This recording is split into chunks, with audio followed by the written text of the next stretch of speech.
வணக்கம் மாணவர்களே. இந்த வீடியோவில் 11ஆம் வகுப்பு வணிக கணிதம் மற்றும் புள்ளியியல் இயல் 2 இயற்கணிதம் இதில் பயிற்சி 2 4 5வது கணக்கு பார்க்க போகிறோம். என்ன கொடுத்துருக்காங்க பாருங்க. 7 ஆங்கில மையெழுத்துக்கள் மற்றும் 4 ஆங்கில உயிரெழுத்துக்களிலிருந்து 3 மெய்யெழுத்துக்கள் மற்றும் 2 உயிரெழுத்துக்களை தேர்ந்தெடுத்து எத்தனை வார்த்தைகளை உருவாக்கலாம் பாருங்க.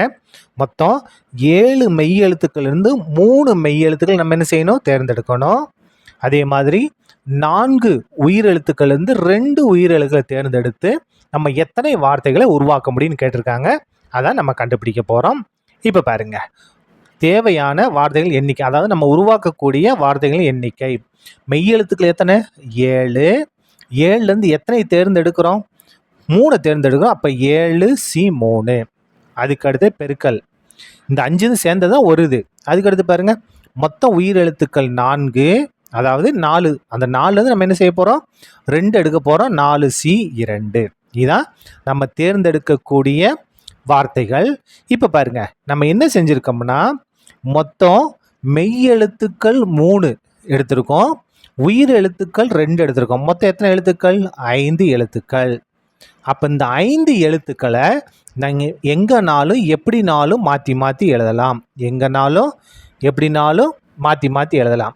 பாருங்க, ஒருவேளை நம்ம எடுத்துருக்கக்கூடிய உயிரெழுத்து 2 உயிரெழுத்து என்ன எடுத்துக்கலாம்? ஏவும் ஈயும் எடுத்துக்கலாமா? மெய்யெழுத்துக்கு என்ன எடுத்துக்கலாம்? பி எடுத்துக்கலாம், சி எடுத்துக்கலாம், டி எடுத்துக்கலாம். அப்போ இந்த 5 எழுத்துக்களை நம்ம மாற்றி மாற்றி எழுதுவோம் இல்லையா? எதனாலும் ஆரம்பிக்கலாம், எதனாலும் எங்கனாலும் எழுதலாம். அப்போது இந்த 5 எழுத்துக்களை இந்த இடத்த நிரப்புறதுக்கு 5 வாய்ப்பு இருக்கும், இதை நிரப்புறதுக்கு 4 வாய்ப்பு இருக்கும், இதை நிரப்புறதுக்கு 3, இதை நிரப்புறதுக்கு 2. அப்போது 5 4 3 2ன்னா 5 ஃபேக்டோரியல்னு அர்த்தம். 5 ஃபேக்டோரியல். எத்தனை வாய்ப்புகள் இருக்குது? 5 ஃபேக்டோரியல். இந்த எழுத்துக்களை அதற்குள்ளே மாற்றி மாற்றி எழுதுறதுக்கு.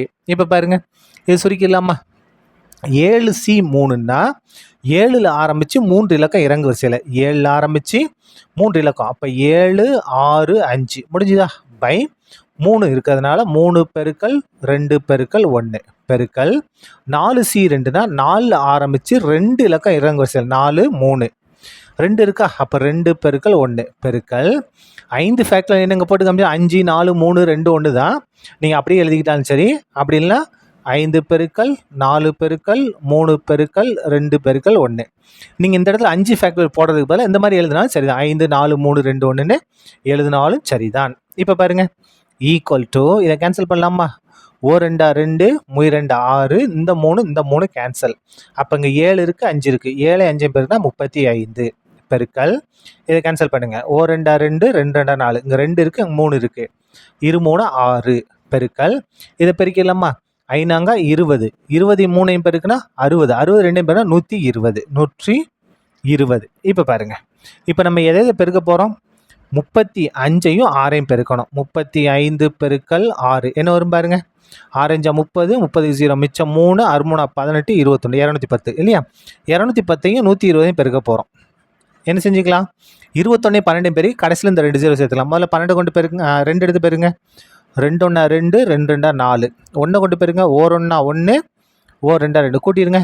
2 5 2, இந்த 2 0 கடைசியில் சேர்த்துங்க. அப்போது 35 6 120 எல்லாத்தையும் பெருக்குனா 25,200.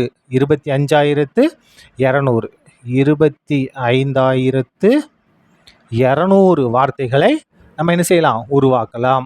சரியா? அவ்வளோதான், இந்த கணக்கு முடிந்தது. நன்றி.